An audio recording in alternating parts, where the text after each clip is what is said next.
किसी नेता से अगर ताल्लुकात हो जाता है उसका, तो अपने आप को 30 मार खा समझता है कि नहीं?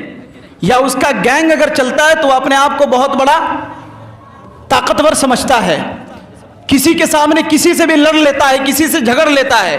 क्यों? क्योंकि उसके सपोर्ट में कोई बड़ा आदमी है, कोई उसके सपोर्ट में कोई मुखिया है, कोई मेयर है, कोई एमएलए है, बड़े बड़े ओहदेवार हैं। वो किसी से भी लड़ लेता है, किसी से झगड़ लेता है। फिर मिलूंगा यूट्यूब पर नेमतुल्लाह रहमानी सर्च कर लेना। मेरे मोहतरम बुजुर्गों और दोस्तों, जरा तवज्जो फरमाइए। अल्लाह तबारक व तआला फरमाते हैं कि तेरी माँ साग खाया करती थी और मैं अंदर अंदर आंखें बना रहा था। तेरी माँ रोटियां खाती है और अंदर दिल बन रहा है। माँ दाल खाती है, अंदर जुबान बन रही है। यह सब किसने बनाए? जमीनों आसमान, चांद सूरज सितारे। कम से कम इन सब चीजों को देखकर खुदा की खुदाई को तस्लीम कर लो। तुम्हारी माँ रोटियां, सब्जियां, तरकारियां, गोश्त, दाल खाती है और अंदर हड्डियां तैयार हो रही है। इधर तेरी माँ चाय पीती है और अंदर कितना बेहतरीन और खूबसूरत चेहरा बनता जाता है। अल्लाह तबारक व तआला फरमाता है, यख़्लुक़ुकुम फ़ी बुतूनि उम्महातिकुम ख़ल्क़म मिन बादि ख़ल्क़िन फ़ी ज़ुलुमातिन सलास। ओ मेरे बंदे, मैंने तुझे 3 अंधेरों में पाला। माँ के पेट का अंधेरा, झिल्ली का अंधेरा, रहम का अंधेरा। माँ को पता नहीं तेरी माँ सोई हुई है, मैं तुझे बनाने में लगा रहता हूँ। तेरी माँ काम काज में लगी रहती है, मैं तुझे बनाने में लगा रहता हूँ। ये प्यारे प्यारे होंठ किसने बनाए? ये प्यारी प्यारी आंखें किसने बनाए? ये कान किसने बनाए? इस कान के अंदर झिल्ली किसने बनाई? ये दिलो दिमाग किसने बनाए? ये जुबान किसने बनाए? ओ मेरे बंदे, कभी गौर तो कर। ज़ालिकुमुल्लाहु रब्बुकुम लहुल मुल्क। तेरी रग रग बनाने वाला मैं हूं। तेरे सर में जितने बाल हैं किसी और ने नहीं बल्कि मैंने ही बनाया है। हाथ को कौन बना सकता है? पैर को कौन बना सकता है? दिलो दिमाग को कौन बना सकता है? कान को कौन बना सकता है? जुबान को कौन बना सकता है? आंख को कौन बना सकता है? आंखों के अंदर देखने की ताकत किसने रखी? जुबान के अंदर बोलने की ताकत किसने रखी? हाथों के अंदर काम करने की सलाहियत किसने दी? पैरों से चलने की ताकत किसने दी? दिलो दिमाग से सोचने की ताकत किसने दी? फरमाया, ओ मेरे बंदे, कभी गौर तो कर, सब चीजों का पैदा करने वाला मैं हूं। ज़ालिकुमुल्लाहु रब्बुकुम। ओ मेरे बंदे, सब चीजों का पैदा करने वाला मैं हूं। लेकिन आज लोग अल्लाह के हुक्म को भुलाए बैठे हैं। लोगों से इतना कहा जा रहा है लेकिन कोई असर नहीं। यहां सुन लेते हैं, उसके बाद फिर खत्म, फिर याद नहीं रहता उसे। इसलिए ताल्लुक ऐसा बनाएं। आजकल आप देख रहे होंगे, चाहे इसी में कुछ लोग भी होंगे, किसी नेता से अगर ताल्लुकात हो जाता है उसका, तो अपने आप को 30 मार खा समझता है कि नहीं? या उसका गैंग अगर चलता है तो अपने आप को बहुत बड़ा ताकतवर समझता है। किसी के सामने किसी से भी लड़ लेता है, किसी से झगड़ लेता है। क्यों? क्योंकि उसके सपोर्ट में कोई बड़ा आदमी है, कोई उसके सपोर्ट में कोई मुखिया है, कोई मेयर है, कोई एमएलए है, बड़े बड़े ओहदेवार हैं। वो किसी से भी लड़ लेता है, किसी से झगड़ लेता है। क्यों? क्योंकि उसके सर पर बड़े लोगों का हाथ है कि नहीं? एक मर्तबा 3 फुट का आदमी 7 फुट के आदमी को गाली दे रहा था। 3 फुटिया 7 फुटिया को गाली दे रहा था। 3 फुट वाला दे दनादन ऐसा लग रहा था कि गर्दान किए हुआ, गाली पे गाली, गाली पे गाली देते जा रहा है। 7 फुट वाला सुनते सुनते वो रोने लगा। इत्तेफाक एक आदमी उससे कहने लगे कि भाई, आप तो इतने बड़े हैं, आप इसके ऊपर गिर जाएंगे तो ये मर जाएगा, लेकिन आप इसे कुछ कर नहीं रहे हैं। तो वो नौजवान कहने लगा कि तुम्हें पता नहीं है, इसका ताल्लुक नेता से है, इसका ताल्लुक एमएलए से है, इसका ताल्लुक पैसे वालों से है। इसलिए अगर इसको मैं कुछ करूंगा तो वहां से पुलिस वाले आ जाएंगे, इसके गुंडे आ जाएंगे मुझे मारने के लिए, इसलिए मुझे इससे कुछ कर नहीं रहा हूं। तब मुझे समझ में आया कि अगर किसी का ताल्लुक किसी नेता से हो रहा है तो वो दुनिया में दूसरे से लड़ाई करता है, दूसरे से झगड़े करता है, अपने आप को ताकतवर समझता है। अगर हमारा ताल्लुक अल्लाह से जुड़ जाए, अगर हमारा ताल्लुक मोहम्मदुर रसूलुल्लाह सल्लल्लाहु अलैहि वसल्लम के दीन से जुड़ जाए तो कसम खुदा की हम दुनिया के सबसे बड़े ताकतवर इंसान बन जाएंगे। लेकिन लोग आज ये चीज नहीं समझ रहे हैं। लोग सिर्फ हाय दुनिया कर रहे हैं, हाय दुनिया करके फिर रहे हैं। आपका पैसा आखिरत में काम नहीं आएगा, आपका मकान आपका काम नहीं आएगा, आपके ये टाइल्स जो है ये आपकी गवाही नहीं देंगे।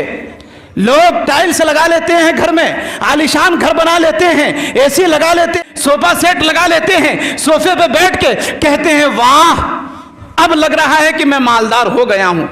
लोग ऐसे समझते हैं। लेकिन अल्लाह की कसम वो पैसा वो पैसा आखिरत के दिन अज़दहा बनकर तुम्हारे ऊपर डसेगा कि तुमने अपने जाती मफाद के लिए तुमने इस्तेमाल किया, तुम अल्लाह के लिए अल्लाह के घर में नहीं इस्तेमाल किया, इसलिए वो अज़दहा बनकर तुम्हें डसेगा, तुम्हें तबाह करेगा, तुम्हें परेशान करेगा। अगर उसी पैसे का इस्तेमाल सही है, आप अपने जिस्मानी एतबार से लगा लीजिए, आप अपने घरों में लगाइए, अपना जाती काम भी है, अपने काम में आप इस्तेमाल कीजिए। अल्लाह ने पैसा दिया है, उतनी वसाअत दी है आपको, आप इस्तेमाल कीजिए। लेकिन अल्लाह के घर को भी ध्यान दीजिए। मैंने पिछले जुमा को बोला था, ऐसे मुझे निकलना था प्रोग्राम में, मैं सिर्फ बयान के नियत से ही रुका हूं, मगरिब तक इंशाअल्लाह निकलूंगा। पिछले जुमा को मैंने ऐलान किया तो 2 दिन में अल्हम्दुलिल्लाह तकरीबन 20 से 30,000 रुपये 20,000 रुपये आए हैं सिर्फ 2 दिन के अंदर। लेकिन उसके बाद फिर सारे लोग ठंड पड़ गए, फिर कहा जाता है तो 10 रुपये 20 रुपये लेकर आ रहे हैं। और अल्लाह का करम है, मैं आप लोगों को सलाम पेश करता हूँ। कसम खुदा की यहाँ के ऐसे ऐसे लोग हैं, अल्लाह ने ऐसे ऐसे ऊंचे ओहदे पर लोगों को फायज किया है जो अगर वो चाह लेंगे तो अकेला एक आदमी खर्च उठा सकता है पूरे पेंट का, है कि नहीं? एक आदमी खर्च उठा सकता है पूरे वायरिंग का। अगर हो सकता है तो वायरिंग भी हो जाए, आसानी है, अंडरग्राउंड अगर वायरिंग हो जाए तो बेहतर होगा। लोग अपने घरों को चमकाते हैं, आलीशान बनाते हैं, लेकिन अगर अल्लाह के घर को अगर हम आलीशान बनाएंगे, अल्लाह के घर में अगर 2,000 रुपये देंगे, 1,000 रुपये देंगे, कसम खुदा की वो 2,000 रुपये अल्लाह के रजिस्टर में दर्ज हो जाएगा। अल्लाह किसी का कर्जा नहीं रखता है ना, अल्लाह तबारक व तआला किसी का कर्जा नहीं रखता। हम और आप है ना, किसी को कर्जा देंगे 2 दिन 3 दिन के बाद मांगने चले जाएंगे, भाई पैसा दीजिए। अल्लाह तबारक व तआला इतने दिन से 60 साल 70 साल की उम्र होती है लोगों की, किसी के 100 साल भी हो जाती है। ये रोशनी देख रहे हैं, सूरज देख रहे हैं ना, दिन में हम लोग सूरज का इस्तेमाल करते हैं, सूरज की रोशनी से हम लोग काम करते हैं। लेकिन अल्लाह तबारक व तआला कभी बिल भेजा? नहीं भेजा ना। हम लोग ये बल्ब जलाते हैं तो ये क्या कहते हैं, बल्ब वाले बिल भेज देते हैं, लेकिन अल्लाह तबारक व तआला आपको खाना खिला रहे हैं, आपको ये कपड़ा दे रहे हैं, आपको ये इतनी बेहतरीन रोशनी दे रहे हैं। सूरज से बेहतरीन कोई रोशनी नहीं, ये सब रोशनी फीकी है उसके सामने। लेकिन अल्लाह तबारक व तआला कभी बिल नहीं भेजा। जब अल्लाह तबारक व तआला बिल नहीं भेजा तो अल्लाह के काम को हम लोग कैसे करेंगे? इसी तरह सुस्ती के साथ इस हफ्ते कम से कम कल से परसों इसके अंदर काम शुरू हो जानी चाहिए। काम शुरू होगा ना, सब लोग बढ़ चढ़ कर हिस्सा लीजिए। ऐसा नहीं कि अगर आपको कहा जाए कि 500 रुपये दीजिए तो आप कहिए कि नहीं भाई 500 रुपये नहीं, मैं अल्लाह के घर में 1000 रुपये दूंगा। आगे बढ़ के हिस्सा लीजिए। लोग डॉक्टर के पास जाते हैं तो डॉक्टर अगर बीमार ज्यादा सख्त हो जाते हैं तो क्या कहते हैं डॉक्टर को?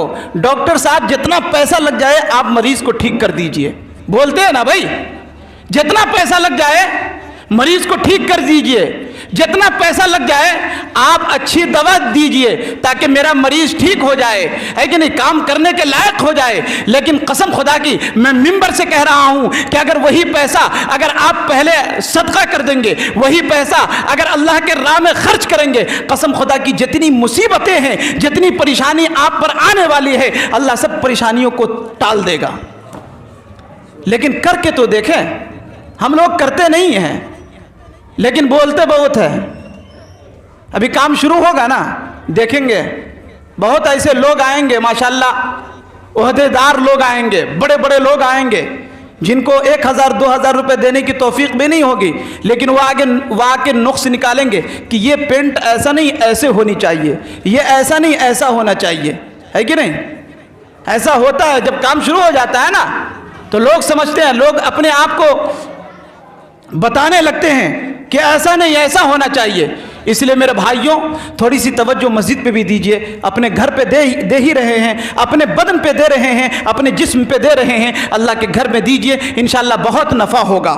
लेकिन कोशिश ये कीजिए कि ज़्यादा से ज़्यादा इस रात के ढलने में कुछ देर नहीं लगती, सूरज के निकलने में कुछ देर नहीं लगती, इस रात के ढलने में कुछ देर नहीं लगती, सूरज के निकलने में कुछ देर नहीं लगती।